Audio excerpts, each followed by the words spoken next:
Mga ngiwi at adik, yan ang bukang bibig. Ganyan lagi ang comment ng mga trolls na dilis.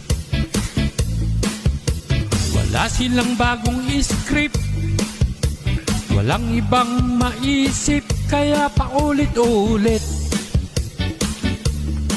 Walang connect ang argumento, ad hominem lang ang alam ng mga gago.